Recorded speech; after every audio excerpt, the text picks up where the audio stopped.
Buenas, el día de hoy les estaremos hablando sobre los estados financieros. Diana Aguilar, Natalia Castro y Natalia García. ¿Qué son los estados financieros? Son informes que utilizan las instituciones para dar a conocer la situación económica y financiera y los cambios que experimenta la misma a una fecha o periodo determinado. Esta información resulta útil para la administración, gestores, reguladores y otros tipos de interesados como los accionistas, acreedores o propietarios. Encontramos como estados financieros el balance general, el estado de resultados, el estado de cambios en el patrimonio, el estado de cambios en la situación financiera y el estado de flujos de efectivo. Empezaremos explicando los componentes del balance general. Entre ellos encontramos los activos corrientes. Está el activo, que se refiere a todo aquello que le pertenece a la empresa y se clasifican según su grado de liquidez, es decir, la facilidad con la que se pueden convertir en efectivo. Se ordenan según el grado de liquidez de mayor a menor. Se dividen en activo corriente y activo no corriente.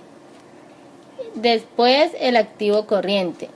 Son aquellos activos, el activo corriente, son aquellos activos con mayor grado de liquidez, aquellos que se pueden convertir en efectivo en un periodo máximo de un año, es decir, el ciclo normal de operación de un negocio. Entre ellos tenemos caja y bancos, cuentas por cobrar, otras cuentas por cobrar, inventarios y gastos pagados por anticipado. En caja y bancos se representa el efectivo de la empresa. Este activo tiene un 100% de liquidez. En cuentas por cobrar son producto de las ventas al crédito y representan aquellos montos que la empresa va a recibir como pago de sus clientes, es decir, los deudores. En otras cuentas por cobrar son cuentas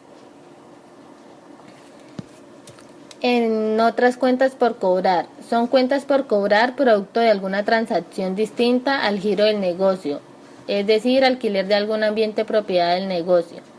Inventarios representan las existencias que tiene la empresa en su almacén, pudiendo ser insumos, materia prima, productos en proceso y productos terminados, dependiendo del giro del negocio. Y por último, de los activos corrientes están los gastos pagados por anticipado. Representan pagos que la empresa realiza por adelantado por algún producto o servicio que utilizará en el futuro, ya sean seguros o alquileres. Activos no corrientes. Activos no corrientes son activos con menor grado de liquidez, aquellos que se pueden convertir en efectivo a un largo plazo mayor a un año. Entre ellos tenemos los activos fijos y depreciación. Activos fijos son los terrenos, edificios, maquinaria y mobiliario que contiene la empresa. Depreciación representa el desgaste de los activos fijos, propiedad de la empresa, por uso en el tiempo. El único activo fijo que no se deprecia es el terreno. Pasivos corrientes. Pasivos son las obligaciones que tiene la empresa para con terceros. Se clasifican según el plazo en el cual se tiene que ahorrar dicha obligación y se dividen en pasivos corrientes y pasivos no corrientes. Pasivos corrientes son aquellas deudas que deben honrarse en el corto plazo. Se tienen proveedores, bancos empleados, Estado, entre otros. Proveedores son las obligaciones que tiene la empresa para con sus proveedores por los créditos que éstas le hayan otorgado. Pasivos corrientes. Bancos son las deudas que tiene la empresa con los bancos por préstamos de corto plazo que éstos le hayan otorgado. Empleados son las deudas que tiene la empresa con sus empleados o trabajadores por concepto de sueldos, gratificaciones, beneficios sociales, entre otros. Estado son las deudas que tiene la empresa con el Estado por el pago de impuestos. Pasivos no corrientes. Pasivos no corrientes son aquellas deudas que deben honrarse en el largo plazo. Se tienen hipotecas, tenedores de bonos, entre otros. Hipotecas son deudas de largo plazo que tiene la empresa con entidades financieras para algún crédito hipotecario. Tenedores de bonos son deudas de largo plazo que tiene la empresa con inversionistas de bonos emitidos por esta. Patrimonio El patrimonio son las obligaciones que la empresa tiene con accionistas, se tiene el capital y utilidades acumuladas.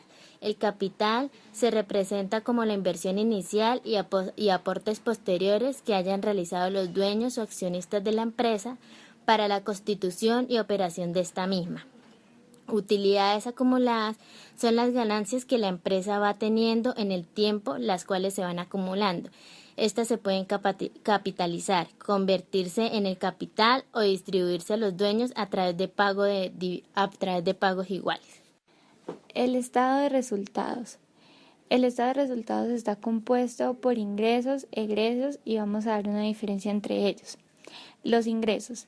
Valor recibido por concepto de transacciones encaminadas a alcanzar el objetivo de la entidad económica. Las entidades lucrativas tienen sus ingresos por medio de las ventas. Los egresos.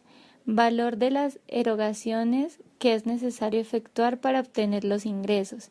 En el caso de entidades no lucrativas, los egresos suelen limitarse a gastos operacionales. En las entidades lucrativas se hace necesario considerar, además de los gastos operacionales, el costo de ventas, el cual es igual al valor que tuvimos que pagar el vender por las mercancías realizadas. La diferencia entre estos es que las entidades sin fines de lucro se expresan en exceso de los ingresos sobre los egresos o viceversa según el caso. La utilidad o pérdida bruta. Diferencia entre las ventas y el costo de ventas. La utilidad o pérdida neta. Diferencia entre la utilidad bruta y los gastos de operación.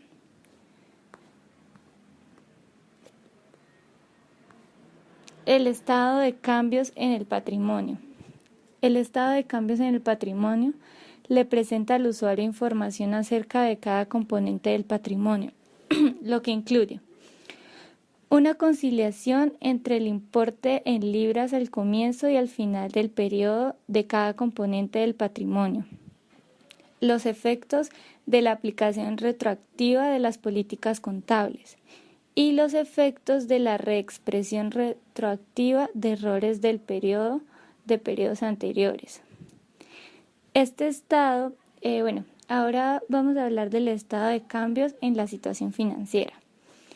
Este estado se utiliza para pronosticar posibles situaciones de riesgo que tenga la empresa, pero su objetivo principal está centrado en la utilidad que tienen para evaluar la procedencia y utilización de fondos en el largo plazo. Este conocimiento permite que el administrador financiero plantee mejor los requisitos de fondos futuros a medianos y largo plazo. El estado de flujos de efectivo. Flujos de efectivo de operación. Aquí encontramos entradas y salidas. Las entradas. Recaudo de las ventas por bienes o prestaciones de servicios. El cobro de las cuentas por cobrar. El recaudo de intereses y rendimiento de inversiones. Otros cobros no originados con operación de inversión o financiación. Las salidas. El desembolso efectivo para adquisición de materias primas, insumos y bienes para la producción. Pago de cuentas de corto plazo, pago de acreedores y empleados, pago de intereses a los prestamistas y otros pagos no originados con operaciones de inversión o financiación. Flujos de efectivo de inversión. Entradas. Recaudo por la venta de inversiones de propiedad, planta y equipo y de otros bienes de uso. Cobros de préstamos de corto plazo o largo plazo otorgados por la entidad. Otros cobros relacionados con operación de inversión o financiación. En salidas. Pagos para adquirir inversiones de propiedad, planta y equipo y de otros bienes de uso. Pagos en el otorgamiento del préstamo de corto y largo plazo. Otros pagos no originados con operaciones de inversión o financiación. Seguimos con los flujos de efectivo de financiación. Las entradas. Efectivos recibido por incrementos de aportes o recolección de aportes. Préstamos recibidos a corto y largo plazo, diferentes a las transacciones con proveedores y acreedores relacionadas con la operación de la entidad. Otras entradas de efectivo no relacionadas con las actividades de operación e inversión. Salidas. Pagos de dividendos o su equivalente, según la naturaleza del ente económico. Resembolso de aportes en efectivo. Readquisición de aportes en efectivo. Pagos de obligaciones de corto y largo plazo diferentes a los originados en actividades de operación. Otros pagos no relacionados con las actividades de operación e inversión.